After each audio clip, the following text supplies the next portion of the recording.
اللهم صل على سيدنا محمد وعلى آل سيدنا محمد كما صليت على إبراهيم وعلى آل إبراهيم في العالمين إنك حميد مجيد. قال الله تبارك وتعالى في كلامه المجيد: أعوذ بالله من الشيطان الرجيم. بسم الله الرحمن الرحيم.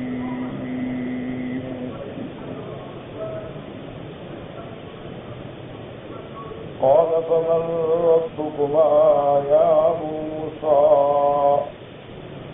قال ربنا الذي أعطى كل شيء خلقه ثم هدى. قال فما بال القرون الأولى؟ قال إن علمها عند ربي في كتاب لا يضل ربي ولا ينسى. الذي جعل لكم الأرض مهدا وسلك لكم فيها سبلا وأنزل من السماء ماء فأخرجنا به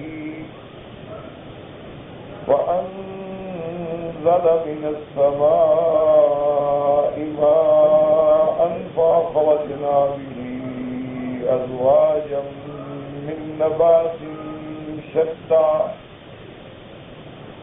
كلوا وارعوا أنعامكم إن في ذلك لآيات لأولي النهى.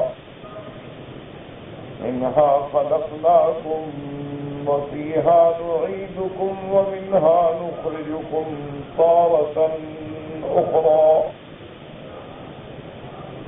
ولقد أريناه آياتنا كلها فكذب وأبى. قال المؤلف المفسر رحمه الله تعالى: عذاب النفع بعلومه وعلومكم في الدارين آمين. إلى أن قال: هذا من تمام كلام موسى عليه السلام فيما وصف به ربه عز وجل حين سأله فرعون فقال: الذي أعطى كل شيء خلقه ثم هدى. ثم اعترض الكلام بين ذلك ثم قال: الذي جعل لكم الأرض مهدا وسلك لكم فيها سبلا. اب مفسر رحمۃ اللہ علیہ فرماتے ہیں کہ موسیٰ علیہ السلام کی بات اور کلام جو تھی، جب فرعون نے ان سے ان کے الہ اور ان کے رب کے بارے میں پوچھا تھا کہ فمن ربکما یا موسیٰ، تم دونوں کا رب کون ہے؟ تو موسیٰ علیہ السلام نے جو جواب دیا تھا: الذی اعطى كل شيء خلقه ثم هدى.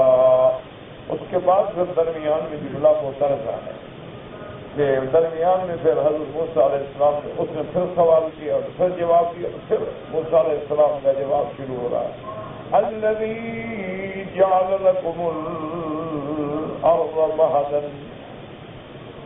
وفی قراءۃ بعضهم مہدا ای قرارا مہدا مہادا مہدا. اس میں کافی قراءات نقل کی گئی ہیں. تو حضرت موسیٰ علیہ السلام نے فرمایا کہ میرا رب وہ ہے کہ جس نے تمہارے لیے زمین کو جائے قرار بنایا ہے، کہ جیسے بچے کو جھولے میں قرار آتا ہے، اسی طرح اللہ نے ہمارے قرار کے لیے زمین پیدا فرما دی اور پھر اس کو حرکت سے محفوظ رکھنے کے لیے پہاڑوں کا بوجھ ڈال دیا. اور اللہ تبارک و تعالیٰ نے اس کو اتنا نرم نہیں بنایا کہ ہم دھنس جائیں، اتنا سخت نہیں بنایا کہ ہم اس پہ چل ہی نہ سکیں. اسی لیے کہیں فرماتے ہیں: الذی جعل لکم الارض فراشا، کہ جس نے ہمارے لیے زمین کو گویا بچھونا بنا دیا. اور کسی جگہ فرماتے ہیں: الم نجعل الارض مہادا والجبال اوتادا. اور کسی جگہ فرماتے ہیں: وإلى الارض کیف سطحت. اور کہیں فرماتے ہیں: والارض بعد ذلك دہاہا. تو اللہ تبارک و تعالیٰ نے اس لیے یاد رکھیں کہ علماء کرام نے فرمایا ہے کہ جب اس زمین پہ کچھ نہیں تھا، سب سے پہلے بھی اللہ کی ذات تھی اور سب سے بعد بھی اللہ کی ذات تھی۔ هو الأول والآخر والظاهر والباطن وهو بكل شيء عليم۔ تو سب سے پہلے تو اللہ نے تقدیر کا قلم پیدا فرمایا۔ اس کائنات کے بنانے سے تقریباً 2000 سال پہلے اللہ تبارک و تعالی نے قلم پیدا فرمایا اور اس کو حکم دیا کہ لکھ دو، اکتب ما کان وما یکون وما هو کائن الی یوم القیامت، جو ہو چکا ہے، جو ہو رہا ہے، جو آئندہ قیامت ہوگا، سب لکھ دو۔ پھر جو ہے اس کائنات میں سب سے پہلے پانی تھا، اور علماء نے یہ بھی فرمایا ہے کہ سب سے پہلی زمین کی ابتدا جو ہے، یعنی جو مرکز اصلی ہے، وہ یہ جگہ ہے جہاں اللہ کا کعبہ ہے۔ اور جب یہ پانی تھا تو پانی کے اوپر جیسے بلبلے ہوتے ہیں نا، کعبۃ اللہ کی جگہ پہ گویا ہے کہ بہت بڑا اللہ نے بلبلہ سا کھڑا کر دیا، علامت تھی کہ یہی اللہ کا کعبہ۔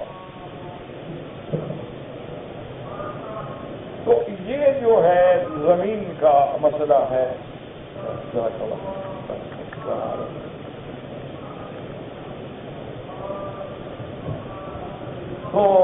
یہ جو ہے زمین کا ایک مسئلہ سمجھیں اچھی طرح کہ اللہ تبارک و تعالی نے پھر اس پانی کو گاڑھا کیا، گاڑھا ہوتے ہوتے ہوتے ہوتے وہ ایسا اتنا اس میں گاڑھا پن آگے آگے، جیسے کسی چیز کو، مٹی کو پانی میں پانی ڈالا جائے تو ایسا ایسا ایسا مٹی گاڑھی ہو جاتی ہے، پھر جم جاتی ہے۔ پھر اللہ تبارک و تعالیٰ نے آسمان کو بنایا اور زمین کو ایک پیڑے کی شکل میں، ایک گول شکل میں چھوڑ دیا گیا۔ جیسے یوں مثال سمجھے نا، جیسے گھروں میں اب تو خیر لوگ زیادہ اہتمام نہیں کرتے، بازار سے روٹیاں لے لیتے ہیں، ورنہ گھروں میں رواج ہوتے تھے، روٹیاں بنتی تھیں تو پہلے عورتیں جو ہے آٹا گوندھ دیتی تھی، پھر پیڑے بنا کے رکھ دیتی تھی، پھر ضرورت کے مطابق روٹی پھیلائی جاتی۔ تو گویا ایک زمین جو ہے نا جی، اس کو اسی شکل میں چھوڑ دیا گیا۔ اللہ نے آسمان بنایا،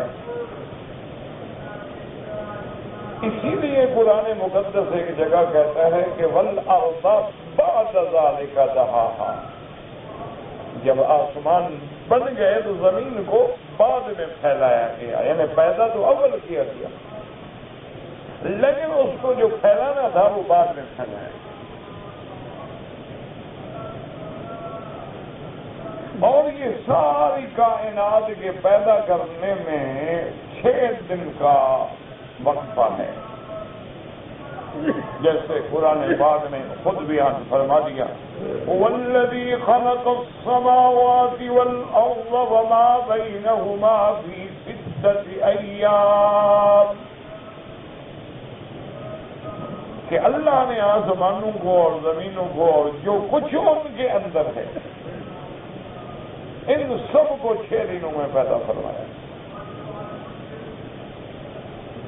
اور ان 6 دنوں کی ترتیب جو ہے وہ اس طرح تھی کہ پہلا دن، اسی لیے آپ نے تقویمات ہجریہ میں، عربیہ میں دیکھا ہوگا کہ پہلے دن کو یہ احد کہتے ہیں، احد مانا ایک، اس کے بعد اثنین جس کو ہم سوموار کہتے ہیں، اثنین کہتے ہیں 2، ثلاثا جس کو ہم منگل کہتے ہیں، یہ ثلاثا تیسرا دن ہے وہ، پھر جس کو ہم بدھ کہتے ہیں یہ اربعہ کہیں گے، چوتھا دن ہے، پھر اس کے بعد خمیس یا جمعرات جو بھی آپ سمجھیں 5واں دن ہو گیا، اس کے بعد جمعہ اور پھر سبت سخت کا معنی ہر چیز ختم، انقطاع ہو گیا، ہر چیز بن گئی، پیدا ہو گئی۔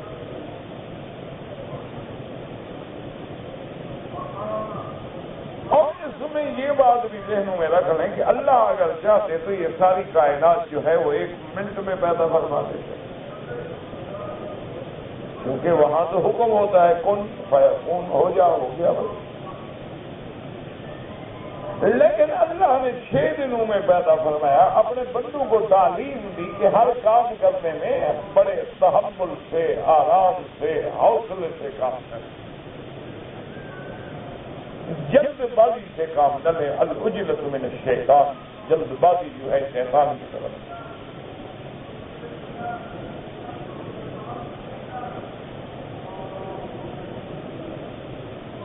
تو اسی لیے آپ بات کو سمجھیں،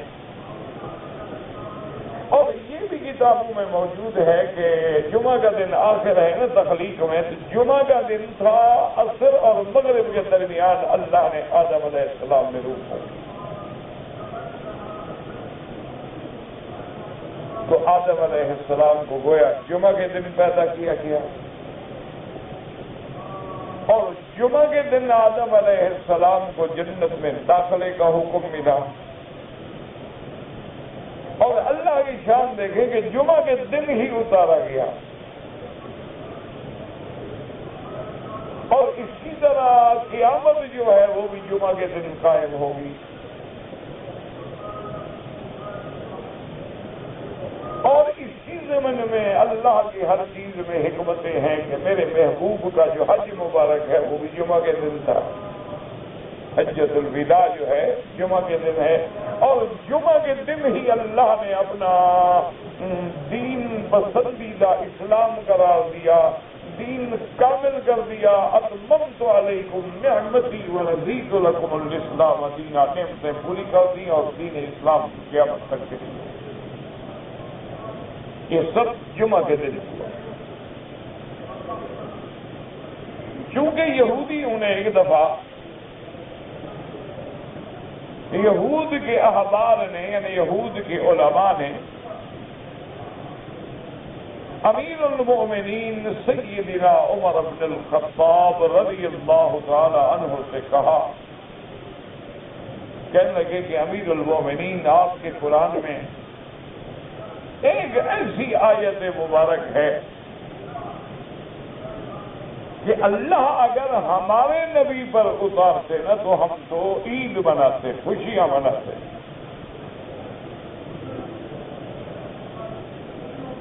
امیر المؤمنین رضی اللہ تعالیٰ نے فرمایا کہ ایو آیت، وہ کون سی آیت ہے؟ انہوں نے کہا جی اس سے بڑی آیت کیا ہوگی کہ الیوم اکملت لکم دینکم، اللہ والولد والا دین ہم نے کامل کر دیا،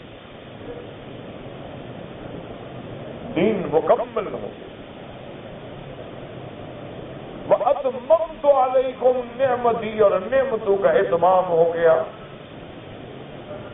وَرَضِيتُ لَكُمُ الْإِسْلَامَ دِينًا، اور تمہارے لیے اللہ نے دین اسلام کو پسند فرما دیا قیامت تک، اور کوئی مذہب کوئی دین قبول نہیں۔ إِنَّ الدِّينَ عِندَ اللَّهِ الْإِسْلَامُ۔ اسی طرح واضح ہو گیا وَمَن يَبْتَغِ غَيْرَ الْإِسْلَامِ دِينًا فَلَن يُقْبَلَ مِنْهُ،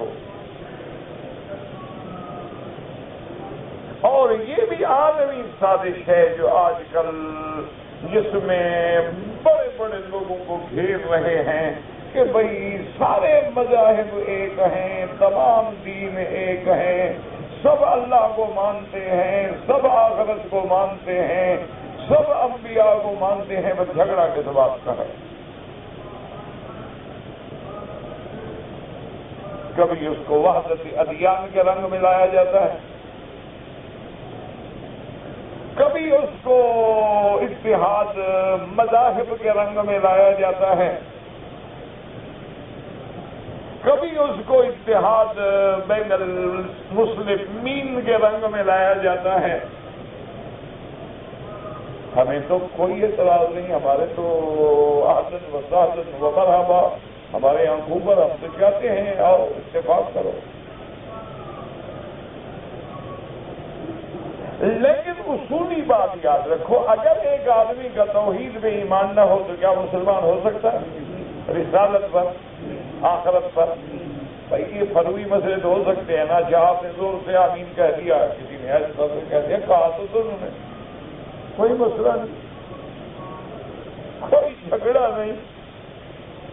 انہو یعلم الجہر وما یخفا، وہ زور کی بھی جانتے ہیں، وہ آہستہ والوں کی بھی جانتے ہیں۔ اسی لیے کچھ نمازیں سری ہو گئی، کچھ نمازیں جہری ہو گئی، کہ اللہ جہر بھی سنتے ہیں، سر بھی جانتے ہیں۔ تو کوئی مسئلہ نہیں، کوئی جھگڑا نہیں، کوئی اختلاف نہیں۔ فرق صرف اتنا ہے کہ بعض کے نزدیک زور سے کہنا افضل، اور بعض ائمہ کے نزدیک آہستہ کہنا افضل۔ ان کا استدلال ہے کہ بھئی آمین زور سے کہی گئی، اور ایک حدیث میں آتا ہے کہ مسجد میں گونج تھی، اور ان کا استدلال جو ہے امام ابو حنیفہ و اصحابہ کا استدلال جو ہے فرماتے ہیں آمین دعا ہے، اور دعا کا حکم ہے کہ ایسا بند، یہ قرآن کا حکم ہے۔ ایک دفعہ ایسا واقعہ ہوا ہے تو سکھانے کے لیے ہوگا، تعلیم کے لیے ہوگا، زور سے کہہ دیا گیا۔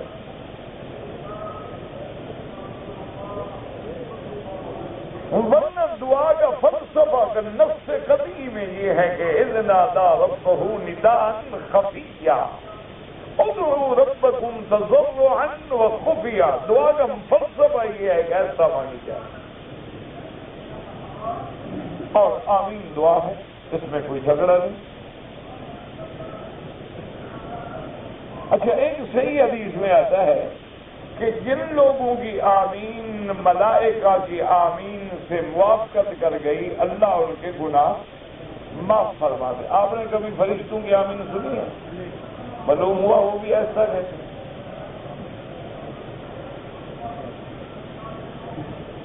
ورنہ کوئی تو سنتا نا، نیک آدمی سن لیتا، چلو میں گناہ گار ہوں، میں نہ سنتا۔ کوئی اللہ والا تو سن لیتا نا آخر۔ تو اس لیے یہ کوئی جھگڑے نہیں، یاد رکھو، یہ بلا وجہ کم علمی کے جھگڑے ہیں، ورنہ زور سے کہتے ہیں اہلاً و سہلاً اور ایسا کہتے ہیں تو بات نہیں ہے، وہ مسئلہ نہیں، اعلیٰ اولا کا مسئلہ ہے، کوئی جھگڑا ہے ہی نہیں۔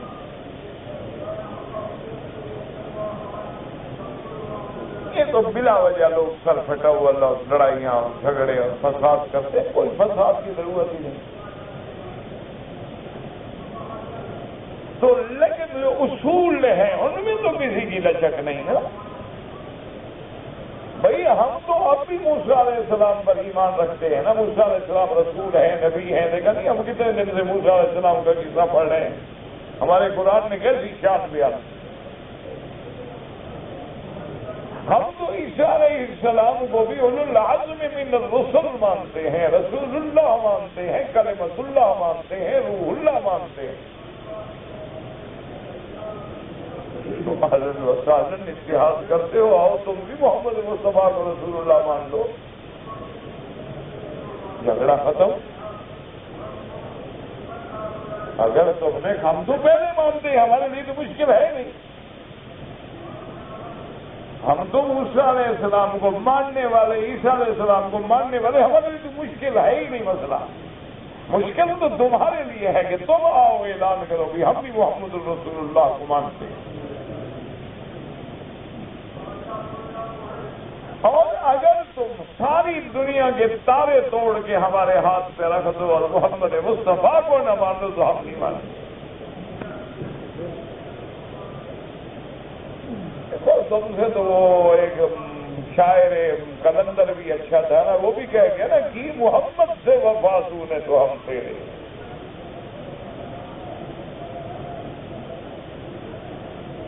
اس کو پتا تھا، بڑا مفکر تھا کہ یہ شوشے اٹھیں گے، اس لیے وہ پہلے غریب کہہ گیا کہ محمد سے وفاسو نے تو ہم تیرے ہیں، یہ جہاں چیز ہے کیا لوح و قلم تیرے۔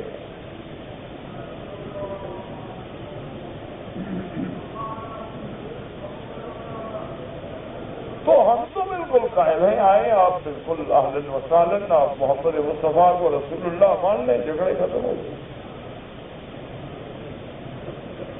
لیکن اگر محمد مصطفیٰ کو جو رسول اللہ نہ مانے تو وہ مسلمان ہو نہیں سکتا، کیونکہ اللہ نے ایک نظام بنا دیا ہے کہ عیسیٰ علیہ السلام اتریں گے، حالانکہ وہ پہلے نبی ہیں، رسول ہیں، لیکن جب اتریں گے تو کلمہ محمد مصطفیٰ کا ہوگا، دین محمد مصطفیٰ کا ہوگا۔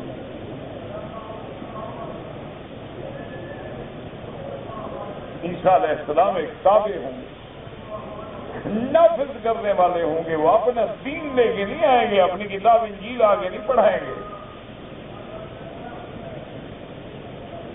کیونکہ اللہ نے دین کامل کر دیا ہے، اور دین کون کامل ہوا ہے؟ دین اسلام، جو دین محمد مصطفیٰ صلی اللہ علیہ وسلم۔ تو اس لیے امیر المؤمنین کی خدمت میں یہودیوں کے عالم نے کہا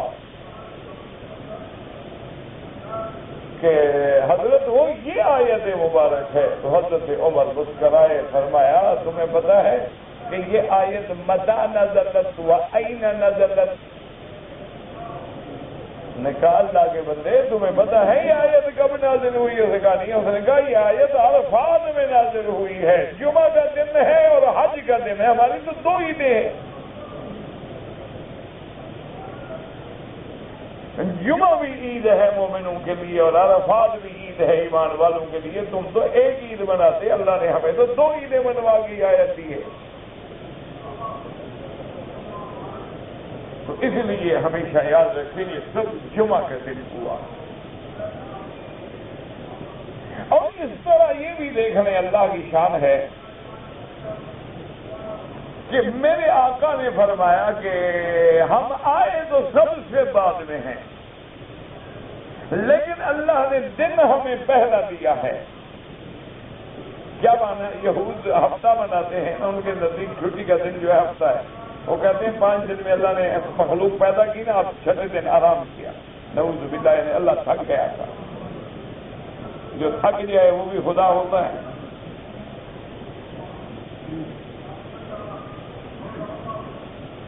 اسی لیے وہ سبت والے دن جو ہے نا جی، کام کرنے کو بالکل گناہ سمجھتے ہیں۔ اچھا، جو کٹر ہے نا اپنے مذہب سے پکے یہودی ہیں، تو وہ تو ٹیلی فون بند کر دیتے ہیں کہ ٹیلی فون نہ سننا پڑے، بات نہ کرنی پڑے، آج تو کوئی کام نہیں کرنا نا۔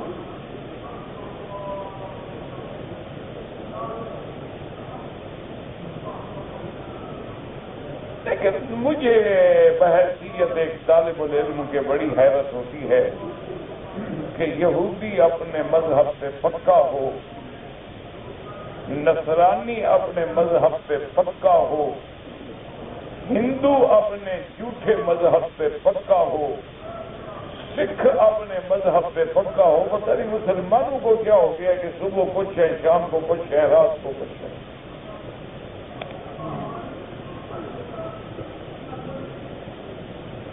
اللہ جانے ہمیں کیا ہو گیا۔ وہاں میں باہر تھا ایک دفعہ، تو وہاں مجھے دوستوں نے بتلایا کہ ایک فیکٹری میں ایک سکھ تھا، سنگھ تھا، سردار تھا، وہ بہت پڑھا لکھا آدمی تھا، اور فیکٹری میں وہ جی ایم کی پوسٹ پہ تھا، جنرل مینیجر تھا، اور اس کی تنخواہ جو ہے وہ پتہ نہیں کہیں کوئی 60-70 ہزار ڈالر تھی مہینہ، بہت بڑی ملٹی نیشنل کمپنی کے کسی برانچ میں وہ جی ایم تھا۔ تو اتفاق ایسا ہوا کہ ان کمپنی کے کچھ بائی لاز ایسے بنے، رولز ایسے بنے کہ ڈائریکٹرز کی میٹنگ میں طے ہو گئی بات، انہوں نے بلایا اور نے کہا کہ جی آپ نے بڑے خدمات ہیں آپ کے ہماری کمپنی میں، اور آپ بہت دیانتدار، بہت لائق، بہت قابل آدمی ہیں، ہم آپ کے بے انتہا شکر گزار ہیں، لیکن قانون یہ ہے کہ اب یہ جو آپ نے بڑے بڑے بال رکھے ہوئے ہیں نا، بڑی بڑی داڑھی اور بڑے بڑے بال اور بڑی بڑی مونچھیں، یہ ٹھیک کراؤ۔ مگر یہ بات نہیں ہمیں سمجھ آتی کہ اتنا پڑھا لکھا آدمی ہو اور یہ کیا ہے اتنی بڑی داڑھی پھر اس کو یوں باندھتے ہو، بڑی ہو جاتی ہے نا کدھر کریں نہیں. اور بڑے بڑے بال ہوں اور بڑی بڑی مونچھیں ہوں، عجیب سا لگتا ہے آدمی. تو ہماری کمپنی نے فیصلہ کیا یا تو بالکل کلین شیو ہو یا پھر اچھی طرح بڑھا کے رکھو. اس نے کہا کہ جناب یہ آپ کی نوکری، یہ تنخواہ، یہ میرا استعفیٰ قبول کر لیں، میں اپنا مذہب اپنا طریقہ نہیں چھوڑ سکتا. اندازہ کریں آپ، سکھ یعنی اپنے گرو کے کہنے پہ اتنا پکا ہے اور مسلمان محمد مصطفیٰ کی مخالفت میں شکل بنا کے داڑھی مڈاتا ہے. خود فیصلہ کرو، پڑھے لکھے لوگ ہو تم مولوی، ہم تو بیچارے پرانے خیالات کے لوگ ہیں. ہمارا تو کعبہ بھی پرانا، قرآن بھی پرانا، نبی بھی پرانا. آپ ہوئے ماڈرن.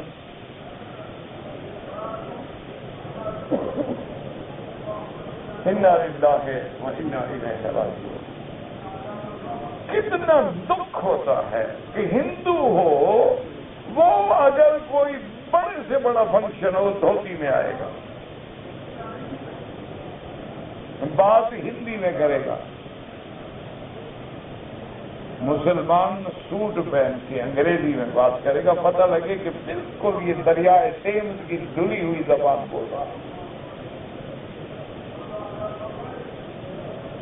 انا للہ و انا الیہ راجعون. خدا کے بندے انگریزی سیکھو، فرانسیسی سیکھو، ساری زبانیں سیکھو، لیکن اس کا معنی یہ تو نہیں ہے کہ کوئی اپنی بات کو بھول جاؤ. ہر زبان سیکھو، اسلام منع تھوڑی کرتا ہے. لیکن اللہ نے جو تمہیں اپنی زبان دی ہے، یہ وہ زبان دی ہے جو قرآن کی زبان ہے، جو مصطفیٰ کی زبان ہے، جو جنت کی زبان ہے. کم از کم وہ بھی تو سیکھو. یہ زبان تو ہم نے 50 سال 100 سال بولنی ہے، وہ عربی تو ہمیشہ بولنی ہے قیامت میں. وہاں تو زبان عربی ہوگی. مرنے کے بعد قبر سے عربی شروع ہو جاتی ہے. وہ انگریزی میں تھوڑا پوچھیں گے آپ سے کہ ہاؤ آر یو، پوچھیں گے من ربک، آپ کہیں ٹاٹا. جو ہم نے سیکھا ہے بائے بائے. یہ تو انشاءاللہ آنے دو قبر، پھر یاد آئیں گے مولوی کیا کہتے تھے.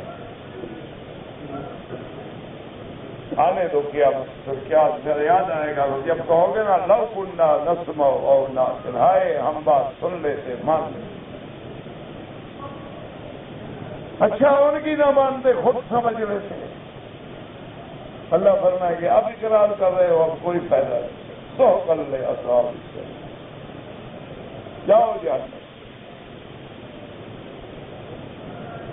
تو اس لیے اب جناب سمجھیں کہ اللہ نے ہمیں پیدا تو بھیجا تو بعد میں، لیکن دن ہمیں جمعہ کا دیا. یہود ہمارے باپ، نصارہ ہمارے باپ.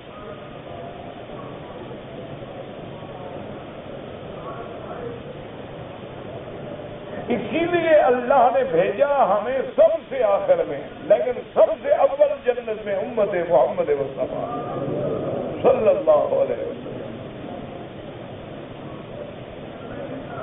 کاش کہ ہمیں اپنے دین کی قدر ہو. تم کتنا خوش نصیب امت ہو کہ جس کا قرآن کی ابتدا بھی حمد سے، جس کے نبی کے نام میں بھی حمد، احمد، محمد. قیامت کے مرتبہ اور مقام جو میرے مدنی کو ملے گا وہ بھی مقام محمود مادہ حمد. اور جو پرچم میرے محبوب کے ہاتھ میں ہوگا وہ بھی حمد، لواء الحمد. اور حضور کی امت جو نیچے ہوگی حمادون. اتنی خوش نصیب امت ہو کہ انگریزوں کی نقل کرو، انگریزوں کی شکل بناؤ، انگریزوں کے لباس پہنو، انگریزوں کی تہذیب اختیار کرو. تمہاری مرضی ہے میرا بھائی، تم جانو، تمہارا کام جانے. ہمارے ذمے تو ہے، ہم تو دین محمد مصطفیٰ کے چوکیدار ہیں. ہم تو پہرے دار ہیں، اسی کی روٹی ملتی ہے، ہم نے تو چور چور کرنا ہے، اب تمہیں اچھا لگے یا تمہیں برا لگے، ہماری تو ڈیوٹی یہ ہے، کریں کیا، ہمیں تو اسی کی روٹی ملتی ہے۔ آپ ایک چوکیدار رکھتے ہیں، وہ بیچارہ ساری رات خبردار خبردار چیختا پھرتا، کہیں سے کوئی آواز آئی تو دوڑتا ہے کہ گھر کی کنڈی کھٹکھٹاتا ہے، خبردار آواز ہے کچھ۔ تو ہم لوگوں کو تو اسی دین کے نام سے لوگ ہاتھ ملاتے ہیں، عزت کرتے ہیں، روٹی دیتے ہیں، نام لیتے ہیں، ہم پہچانے اسی دین کے صدقے میں جاتے ہیں۔ ہم شور تو کریں گے بھائی، تم داڑھی منڈاؤ گے، ہم شور کریں گے، محمد کی سنت کو نہ تکلیف پہنچاؤ گے، تم شکل بگاڑو گے اسلام کے خلاف، ہم شور کریں گے، یار کچھ تو لحاظ کرو، مکے مدینے میں آئے یہ چند دن حیا کر لو۔ تم حضور کی نبوت پہ حملہ کرو گے قادیانی، ہم شور کریں گے، کوئی صحابہ پہ حملہ کرے گا ہم چیخیں گے، آگے تمہاری مرضی، ہمیں جو مرضی ہے کہو۔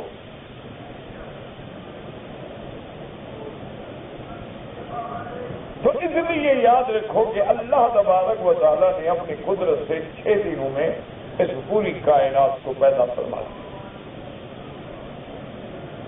تو آسمان پہلے بنائے گئے، زمین کو پھر بچھایا گیا۔ اب جھگڑا یہ ہے کہ کیا زمین کرہ ہے، کروی ہے یا مسطح ہے؟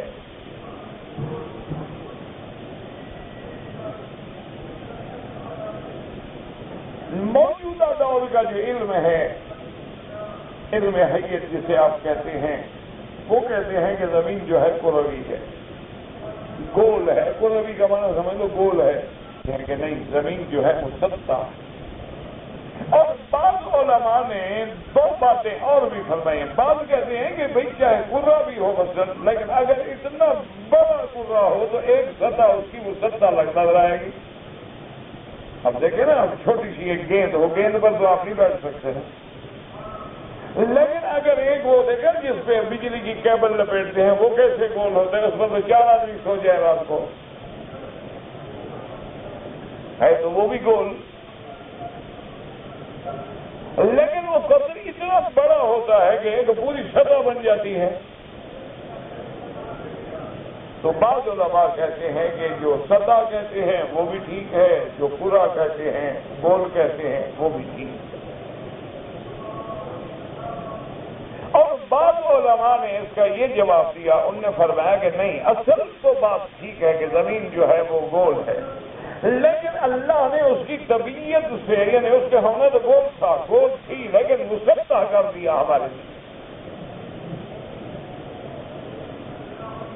اسی لیے ہے کہ اذل الارض مدت، جیسے کسی کو کھینچا جاتا ہے نا چمڑا، دیکھا ہے اس کو کھینچتے ہیں، لکڑی سے مارتے ہیں، لمبا کرتے ہیں، اسی طرح بوسطت، سطحت، سطحت۔ تو بہرحال، اور بعض علماء فرماتے ہیں کہ ان جھگڑوں میں ہمیں پڑھنے کی ضرورت نہیں ہے، اس سے کوئی ارکان اسلام پر اثر نہیں پڑ رہا، لہذا ان چیزوں میں ہمیں بلا وجہ الجھنے کی ضرورت نہیں۔ باقی اس میں کوئی شک نہیں کہ اللہ نے ہمارے لیے زمین کو قرار کی جگہ بنا دیا، آرام کی جگہ بنا دیا، کبھی اس کا نام فراش فرمایا، کبھی مہاد فرمایا، کبھی مہدن فرمایا، کبھی فرمایا الی الارض کیف سطحت۔ تو اس لیے حضرت موسیٰ علیہ السلام نے دلائل میں فرمایا کہ میرا رب تو وہ ہے الذی جعل لکم الارض مہدا۔ تم نے کیا بنایا فرعون؟ تم تو جس کرسی پہ بیٹھے ہوئی ہی بھی نہیں بنائی ہوگی، تم تو جس چارپائی پہ سوتے ہو تم نے تو چارپائی بھی نہیں بنائی ہوگی، دعویٰ خدائی کا کر رہے ہو۔ اور پھر اللہ نے زمین میں تمہارے لیے راستے بنائے۔ یاد رکھو، راستے جیسے زمینوں میں ہیں، ہواؤں میں بھی ہیں، فضاؤں میں بھی ہیں، خلاؤں میں بھی ہیں، اسی طرح راستے آسمانوں میں بھی ہیں.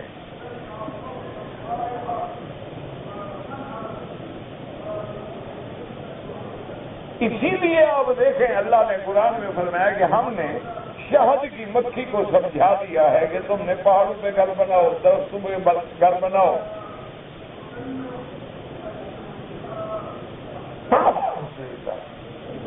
یہ حدیث ہے، یہ حدیث اللہ. پھر اللہ نے فرمایا کہ ہم نے شہد کی مکھی کے لیے رستے بنائے. اس لیے آپ دیکھیں نا کہ آپ کے باغ میں کسی درخت پہ شہد کی بیٹھی ہو نا، چھتا ہو، اور وہ مکھیاں اڑ کے جاتی ہیں، پھرتی ہیں پھرتی ہیں پھرتی ہیں، پھر وہی آ جائیں. ان کو معلوم ہے کہ ہمارا گھر کی طرح. اچھا، بڑا ان کا سسٹم ہے، باقاعدہ ان کی ملکہ ہے، باقاعدہ ان کے گارڈ ہیں، سیکورٹی کا بڑا سسٹم ہے. اگر کوئی مکھی زہریلی چیز کھا گیا ہے نا، گارڈ اس کو باہر روک دے گا، چھتے کے قریب نہیں آنے دے گا. گستاخی کرے تو مار دیا جائے. اللہ نے نظام بنایا. اوہا ربک الی النحل ان اتخذی من الجبال بیوتا ومن الشجر ومما یعرشون. اچھا، پھر شہد کی مکھی جو گھر بناتی ہے نا جی، بڑے سے بڑا دنیا کا آرکیٹیکٹ لے آئے، انجینئر لے آئے، بجا لے ایسا گھر بنا کے دکھا دے. اس کے جو گھر کے کمرے ہیں نا، مجھے پیمائش کرو جناب، بجا لے، دیکھو کیا سسٹم ہے. اور پھر کیسی وہ راستے کو جوڑتی ہے، دیوار کو دیوار سے ملاتی ہے، اس میں درد بھی چھوڑتی، وہاں باقاعدہ اپنی بوند لگا دیتی ہے ماشاءاللہ ہر طرف سے.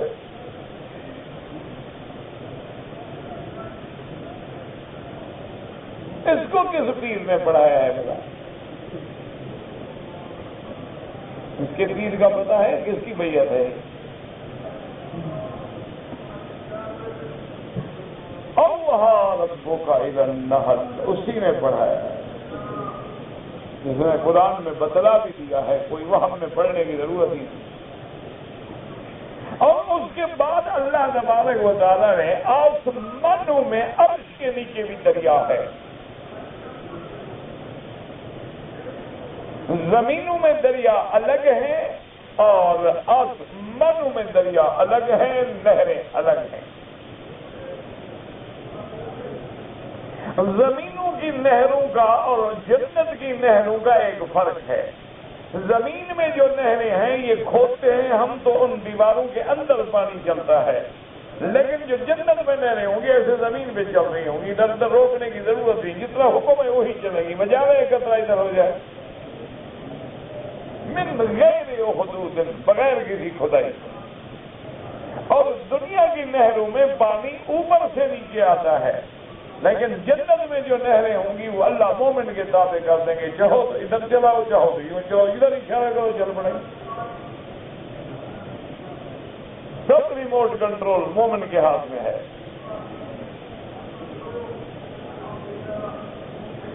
جدھر چاہو دوڑا لو اس کو.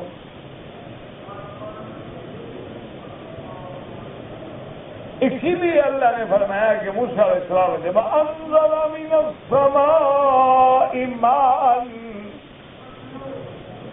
آپ دیکھتے نہیں کبھی کبھی بادل آتے ہیں، دیکھو حرم کے اوپر تو بارش ہے، باہر کچھ نہیں، محلے کے ایک طرف میں بارش ہے، ادھر کچھ نہیں. اچھا، بعض ملکوں میں جاؤ نا جی، بالکل سورج نکلا ہوا ہے، 15 منٹ کے بعد بادل بھی آ گئے، بارش شروع بھی ہو گئی، 1 گھنٹے کے بعد پھر جناب دھوپ نکل رہی، کوئی بارش نہیں، کوئی پانی نہیں. تو موسیٰ علیہ السلام نے فرمایا تم تو ایک دریائے نیل کو بھی نہیں قابو کر سکتے ہو، وہ آسمانوں پہ دریاؤں کے بنانے والا، ان سے پانی اتارنے والا وہ میرا رب ہے. اس لیے مفسر رحمت اللہ علیہ فرماتے ہیں کہ اب دیکھیں وہی دلائل پھر شروع ہوئے کہ الذی جعل لکم الارض مہدا، مہدا مانا قرارا، تمہارے لیے زمین بنائی جائے قرار، تستقرون علیہا، تاکہ تم اس پہ قرار پکڑو، فتقومون وتنامون علیہا، اس پہ کھڑے ہو، بیٹھے ہو، سوتے ہو، وتصابرون على ظهرها، اور اس کی پشت پہ صبر کرتے ہو، ایک شہر سے دوسرا تیسرا چوتھا سفر کر رہے ہو.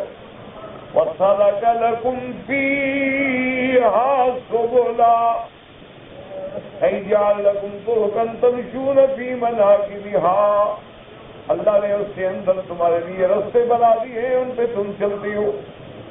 جیسے فرمایا وَجَعَلْنَا فِيهَا فِجَاجًا سُبُلًا لَعَلَّهُمْ يَهْتَدُونَ. جیسے یہاں فرمایا وَأَنزَلَ مِنَ السَّمَاءِ مَاءً فَأَخْرَجْنَا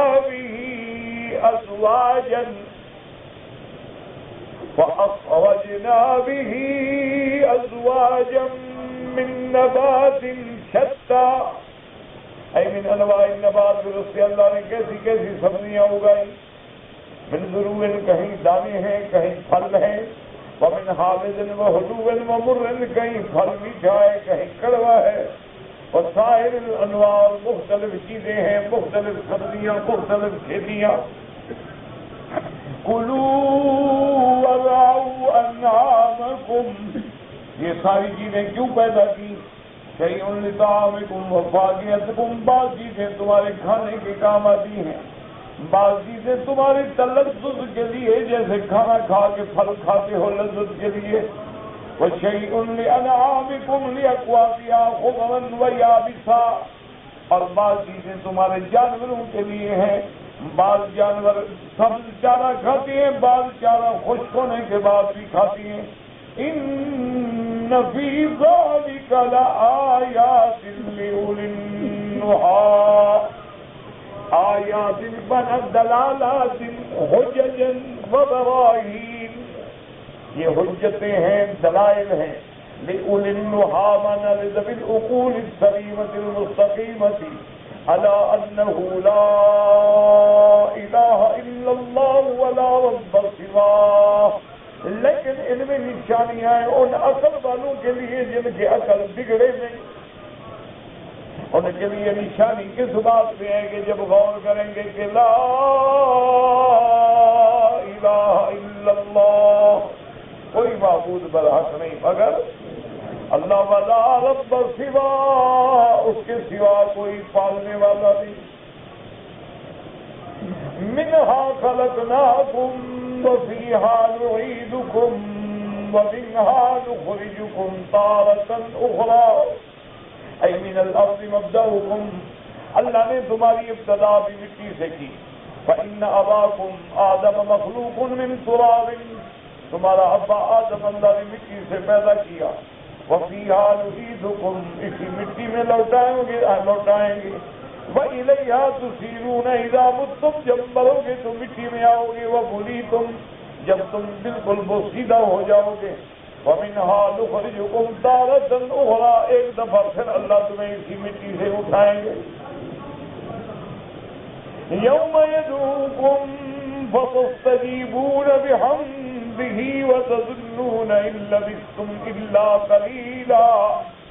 اللہ فرماتے ہیں کہ جس دن میرے پکارنے والا تمہیں پکارے گا اور اللہ کے حکم پہ پھر تم فوراً دوڑے ہوئے آؤ گے، اور اس وقت کہو گے کہ بہت تھوڑی مدت گزری ہے جو ہم نے قبروں میں گزاری ہے. صحیح کچھ بھی ببلی کا کل تو سوئے تھے آج اٹھ گئے.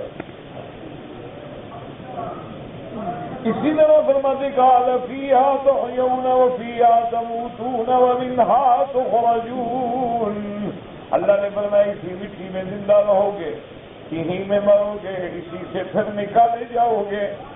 وفی الحدیث الذی فی السنن ان رسول اللہ صلی اللہ علیہ وسلم حضر جنازۃ، میرا مدنی سرکار حاضر ہوئے جنازہ پڑھنے کے لیے. فلما دفن المیت اخذ قبضۃ من التراب فالقاها فی القبر، جب اس کی قبر پہ آئے اور اس کو قبر میں دفن کرنے لگے تو حضور نے سمجھانے کے لیے مٹی اٹھائی اور قبر میں ڈالی اور فرمایا منہا خلقناکم، اسی مٹی سے پیدا کیا گیا. پھر آپ نے اٹھایا فرمایا فیہا نعیدکم، اسی مٹی میں آنا ہے. پھر آپ نے اٹھایا فرمایا ومنہا نخرجکم تارۃ اخری، اور اسی مٹی سے تمہیں ایک بار پھر اٹھایا جائے گا. وَلَقَدْ أَرَيْنَاهُ آيَاتِنَا كُلَّهَا فَكَذَّبَ وَأَبَىٰ، یعنی فرعون انه قامت علیہ الحجج والآیات والدلالات فآین ذلك وابصرہ. اللہ نے فرمایا کہ فرعون کے سامنے ہر قسم کی دلیلیں آ گئیں، میری نشانیاں آ گئیں، اور میری نشانیوں کو اس نے آنکھوں سے بھی دیکھا، معجزات کو بھی دیکھا. فکذب بہا، لیکن تکذیب کی، انکار کیا. اباہا کفرا و عنادا و بغیا، انکار کیوں کیا؟ سرکشی. یہ نہیں کہ دلائل سمجھ نہیں آئے، بس طبیعت میں جو سرکشی ہے. کما قال تبارک و تعالی وجحدوا بها واستيقنتها انفسهم ظلما وعلوا. یعنی انکار جو کر رہے ہیں یہ نہیں کہ ان کو سمجھ نہیں آئی، جانتے ہیں کہ حق ہے، لیکن سرکشی کی بنا پہ ظلم سے انکار کر رہے ہیں.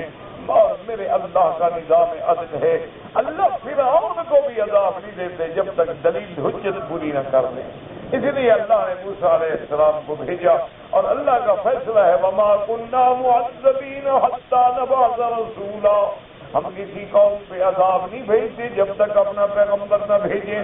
یا رسول آئے گا، یا رسول کے وارث علماء آئیں گے، اللہ کا دین پہنچے گا، قرآن پہنچے گا، اسلام پہنچے گا، حلال حرام کا حکم پہنچے گا، تاکہ قیامت میں نہ کہہ سکو کہ ہمیں پتہ نہیں.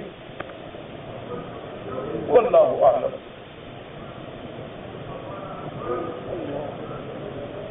کوئی آدمی اگر فوت ہو گیا ہے، رشتے دار ہے، قریب ہے، اس کے لیے آپ عمرہ حج کر سکتے ہیں انشاءاللہ. کہتے جی کہ خواتین کے لیے درس سننے میں آسانی کے لیے کوئی جگہ بنا دیں. بھائی ایک بات تو یاد رکھیں، یہ میرے بس میں نہیں ہے. اور دوسری بات یہ ہے کہ ہمارے اصل سبب جو ہے نا وہ خود اپنے لوگ ہیں، عورتوں سے مکس ہو جاتے ہیں، مل کے کھڑے ہوتے ہیں، جس سے ایک شریعت کے حکم کی خلاف ورزی ہوتی ہے. اس لیے وہ پھر منع کر دیتے ہیں کہ چلو چھوڑو، پہ بہتر ہے کہ کھڑے ہی نہ ہوں. یہ تو آپ لوگوں کے ہاتھ میں ہے نا کہ آپ اگر جگہ رکھیں، ان کے ساتھ نہ بیٹھیں یا ان سے دور بیٹھیں، کوئی بس بات نہیں. کہتے جی کہ اگر مقتدی امام سے زیادہ قریب ہے کعبۃ اللہ کے، یعنی امام دور ہے مقتدی قریب ہے، تو نماز ہو جائے گی. میرا بھائی بات سمجھو، یہ کعبہ شریف ہے،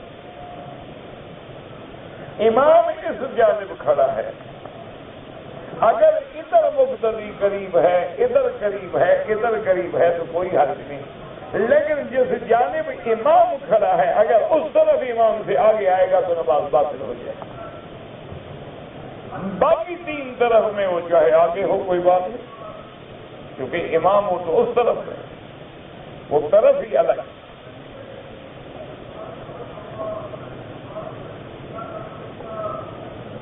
حرم شریف میں قضا نماز کے بارے میں کیا حکم ہے؟ جو ہر جگہ ہے، نماز قضا ہو جائے ادا کرو، حرم میں قضا ہو ادا کرو، باہر قضا ہو ادا کرو. یہاں وہ حکم بدل تو نہیں جاتا.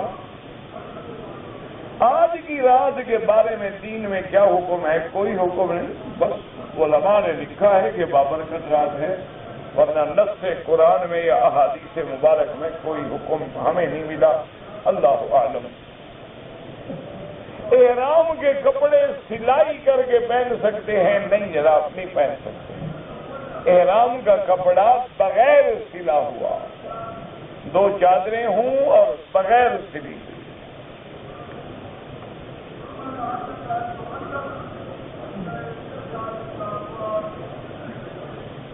کہتے جی کہ میں پہلے ہی سے عمرے کے لیے آیا ہوا ہوں، لیکن ہم نے لاٹری میں پتہ نہیں کیا ڈالا تھا، وہاں بھی میرا نام عمرے کے لیے نکلا ہے. مجھے کیا پتا لاٹری کا کیا اصول ہے.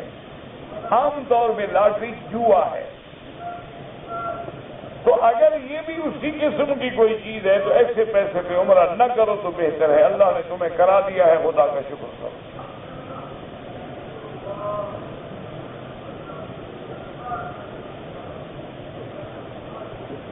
ابھی تو بتایا ہے زمین گول ہے یا مسطح ہے تو آ گیا ہے، تو بلا وجہ پوچھنے کی ضرورت ہی نہیں انشاءاللہ آپ کو.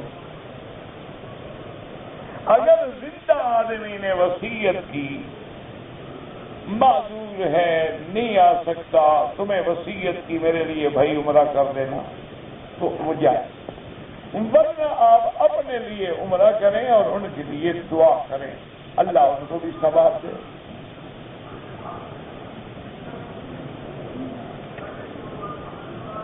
اگر کسی آدمی پہ دم پڑ گیا ہے لیکن وہ بکری ذبح نہیں کرتا تو گناہگار ہے، غریب ہے، روزے رکھ لے 10، نہ کرے بکری ذبح۔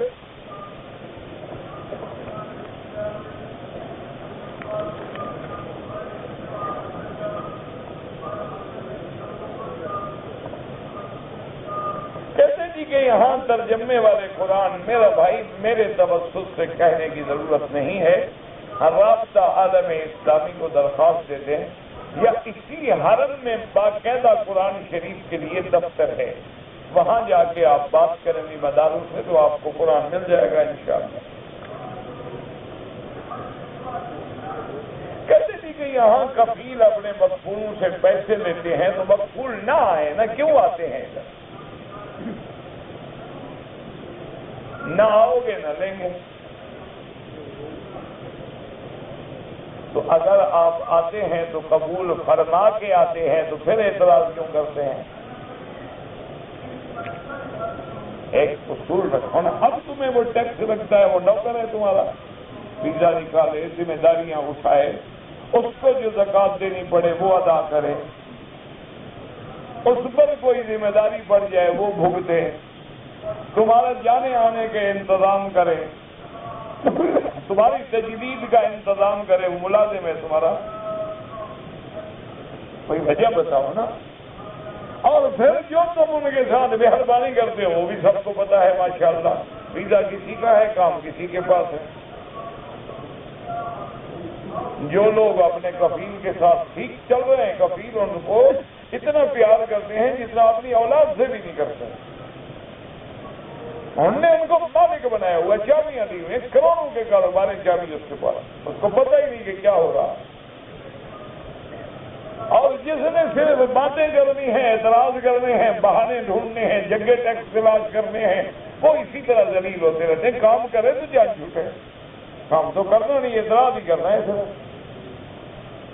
کہتے جی کہ ایک آدمی ہے میڈیکلی فٹ ہے، 27-28 سال اس کی عمر ہے، وہ شادی کرنا نہیں چاہتا، تو یہ بھی بیماری ہے، میڈیکلی فٹ ہونا کوئی قابلیت نہیں ہوتی، وہ نفسی بیمار ہے، نفسیاتی مریض ہے، تو ورنہ بہرحال نکاح سنت ہے اور اس سے مسائل پیدا نہیں ہوتے بلکہ اللہ کی مدد آتی۔ قرآن کہتا ہے ان یکونوا فقراء، اگر دونوں میاں بیوی غریب ہوں گے شادی کرو، اللہ تمہیں امیر کر دے گا، پتہ نہیں اللہ کس کی وجہ سے تمہیں رزق عطا فرما دے گا۔ تو اس مسئلے میں نہ پڑو، یہ بیچارہ کوئی نفسیاتی مریض لگتا ہے تو اس کو کسی اچھے آدمی، اچھے سائیکاٹرسٹ کے پاس لے جائیں تو انشاءاللہ ٹھیک ہو جائے گا۔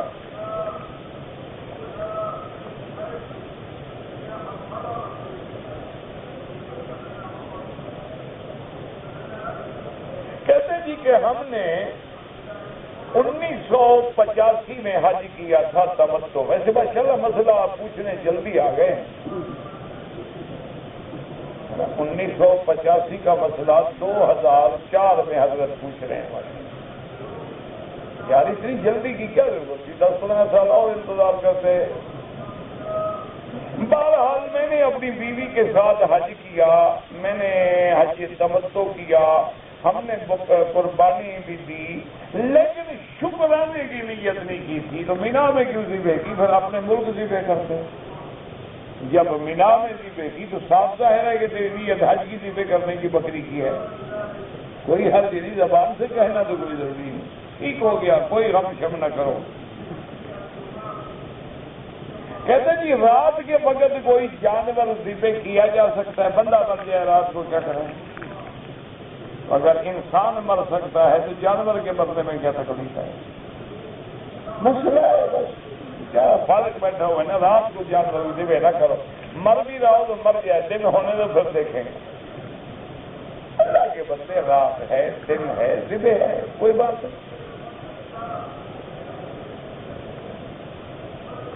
میرے دوست نے اپنی بیوی کو 3 طلاق دے دی ہیں، مجھے حلالے کے لیے مجبور کر رہا ہے۔ تمہیں کیوں مجبور کر رہا ہے؟ تاکہ تم دوسرے دن چھوڑ دو، تم پر اعتبار ہوگا نا۔ ایسے حلالے کرنے والے پر اور کرانے والے پر دونوں پہ حضور نے لعنت بھیجی ہے کہ لعن اللہ المحلل والمحلل لہ، کہ جو کروانا چاہتے ہیں حلال اس پہ بھی لعنت، جو کر رہا ہے اس پہ بھی لعنت۔ حلالے کا معنی یہ نہیں ہوتا، حلالے کا معنی یہ ہوتا ہے فلا تحل له من بعد حتى تنكح زوجا غيره۔ اللہ فرماتے ہیں کہ جب عورت کی عدت کی طلاق کی عدت گزر جائے تو پھر وہ دوسری جگہ نکاح کرے، اپنی خواہش سے نکاح کرے۔ ہاں اگر وہ نکاح کرنے کے بعد جھگڑا ہو گیا، اتفاق ہو گیا، 6 مہینے بعد، سال بعد، 2 سال بعد، تو اس نے طلاق دے دی، اب عدت گزار کے پہلے شوہر سے دوبارہ نکاح ہو سکتا ہے۔ یہ نہیں کہ کرائے کا آدمی لے آؤ، جانور لے آؤ 1 رات کے لیے حلال کرنے کے لیے، یہ تو بالکل حرام ہے۔ اصل منشا شریعت یہ ہے کہ جس بدبخت نے تمہیں 3 طلاقیں دی ہیں اس کے پاس کیوں جاتی ہو؟ چھوڑو اس کو، تم دوسری جگہ شادی کرو۔ منشا حلالہ شریعت کا یہ ہے تاکہ یہ اسی کے بعد دوبارہ نہ لوٹ کے جائے کہ ابغض الحلال عند اللہ الطلاق، اللہ کو طلاق سخت ناپسند۔ یہ کھیل ہے کہ 3 طلاقیں دے دو پھر حلالے کے لیے بندے ڈھونڈتے پھرو۔ جو آدمی نیت بنیت حلالہ نکاح کرے گا کہ جی آج رات استعمال کر کے کل چھوڑ دوں گا، نکاح ہی نہیں ہوتا۔ یہ تم نے کو مذاق بنا رکھا ہوا۔ میں اس وقت پڑھتا تھا، میرے خیال میں وہ پتہ نہیں کافیہ پڑھتا تھا یا پر یہ نحو کی کتابیں پڑھتا تھا، کافیہ شرح جامی عبدالغفور وغیرہ کتاب پڑھتا تھا۔ ایک آدمی میرے پاس آیا، کہنے لگا جی بیوی کو میں طلاق دے بیٹھا ہوں، تو اب میں نے حلالہ کرنا ہے، کوئی قابل اعتبار طالب مجھے ڈھونڈتے ہیں، کیونکہ دین والے لوگ ہیں، شریف لوگ ہیں، یہ جھوٹ نہیں بولیں گے۔ میں باہر کے کسی آدمی سے نکاح کروں پھر میری بیوی واپس ہی نہ کرے۔ خیر میں نے اس کو پیار سے سمجھا کہ جب تم نے طلاق دے دی تو میری بیوی کیا مطلب تمہاری بیوی تو ہی نہیں ہو۔ انہوں نے کہا نہیں جی کوئی اچھا آدمی ڈھونڈ دو۔ میں نے ایک طالب کو تیار کیا، میں نے کہا دیکھو بات سنو، پیسے تمہیں میں دیتا ہوں، شادی کرو، اس کی بیوی اپنی نکاح ہو گیا لے کے چلے جاؤ، خبردار کبھی واپس کیا تمہیں مار دوں گا۔ میں بلوچ آدمی زبان سے نہیں پھروں گا پھر میں نے کہا نکاح تمہارا میں کرا دیتا ہوں، نکاح کر کے تمہاری بیوی جاؤ چھٹی کرو اور مدرسے ختم ہو گیا، جاؤ کسی اور مدرسے میں پڑھو۔ اس کو نظر ہی نہیں آنا کبھی۔ اچھا وہ اللہ کی شان خوبصورت طالب تھا، نوجوان آدمی تھا، وہ عورت اسی کے ساتھ راضی ہو گئی، ہم پہلے شوہر کا دیکھنا بھی نہیں چاہتی۔ وہ جناب آرام سے چلے کہ میں نے بہت جی مولوی کہاں گیا؟ میں کہا مولوی بھاگ گیا۔ وہ جی کدھر بھاگ گیا؟ میں کہا چوکیدار ہوں اس کا، اللہ کے بندے بھاگ گیا۔ نوجوان عورت ان کو اللہ نے گھر بیٹھے دی ہے۔ میں نے کہا پاگل کا بچہ ہے، تمہیں واپس کرے گا؟ حضرت میں نواب کے پاس ہے، میں نے تو اسی کو کہا تھا کہ بات کیا جی میں کیا ظلم الٹا ہم نے کیا تھا تم نے کیا؟ تو الحمدللہ جان جڑ گئی حالات، پتا نہیں پھر کیا ہوا، ہم تو کرتے تھے، بچے تھے اس وقت۔ کہتے جی جب انسان سو جاتا ہے تو روح کہاں ہوتی ہے؟ وہ میرے پاس ہوتی ہے۔ آج میں تلاش کروں گا، کل آنا میرے پاس، لیکن ملنا اکیلے۔ اللہ کے بندے، اللہ کے ہاتھ میں ہر چیز اور کہاں ہوتی ہے۔ اللہ یتوفی الانفس حین موتها، قرآن میں نہیں لکھا ہوا؟ کیوں نہیں پڑھتے ہو قرآن؟ کہتے ہیں جی کہ حنفی لوگ کہتے ہیں یوں کریں، مالکی کہتے ہیں یوں کریں، اور یہ کیوں نہیں کہتے کہ جیسے نبی نے فرمایا؟ تو انہوں نے اپنے گھر سے دین بنایا ہے یا نبی کی بات کو سمجھا رہے ہیں؟ نہ اب آپ میرا درس جو سن رہے ہیں، کیوں؟ بات قرآن کی ہے، میں اپنی بولی میں سمجھا رہا ہوں۔ یہی کام ائمہ نے کیا ہے کہ بات فرمانے رسول اللہ ہے، انہوں نے سمجھایا ہے ہمیں، کوئی نیا دین نہیں بنایا۔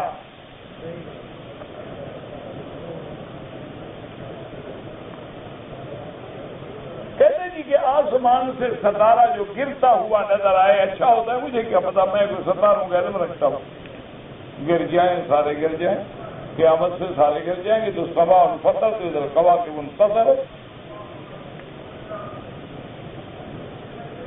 نماز کے دوران میں اگر جمائی آئے ہاتھ رکھ کے منہ بند کر لیں بس۔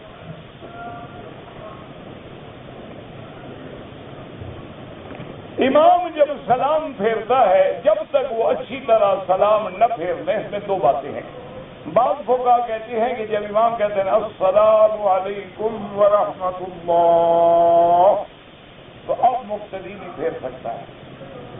بعض ائمہ فرماتے ہیں احتیاط اس میں ہے کہ السلام علیکم ورحمۃ اللہ، السلام علیکم ورحمۃ اللہ، اب مقتدی پھیرے تاکہ سبقت نہ ہو جائے، امام پر جلدی نہ کر بیٹھے، امام دونوں سلام مکمل کرے تو پھیرے۔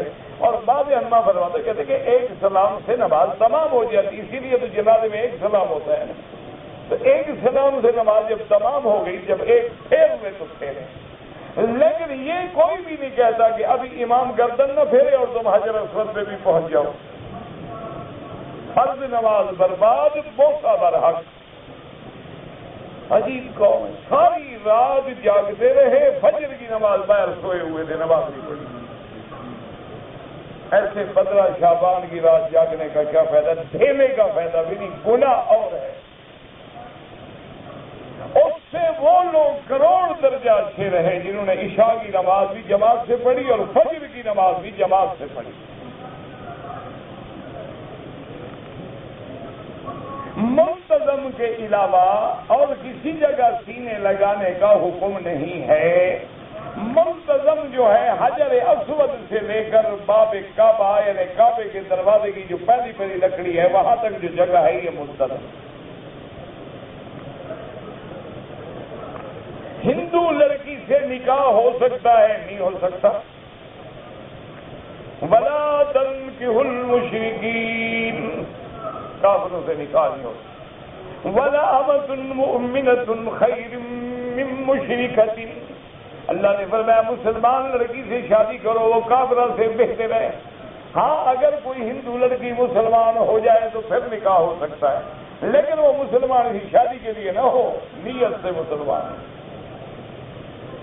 کہتے جی کہ ایسا ہو سکتا ہے کہ کبھی حنفی زور سے آمین کہہ دیں اور آل حدیث حضرات آہستہ کہہ دیں، تو مل کے کہہ دے کھول کو۔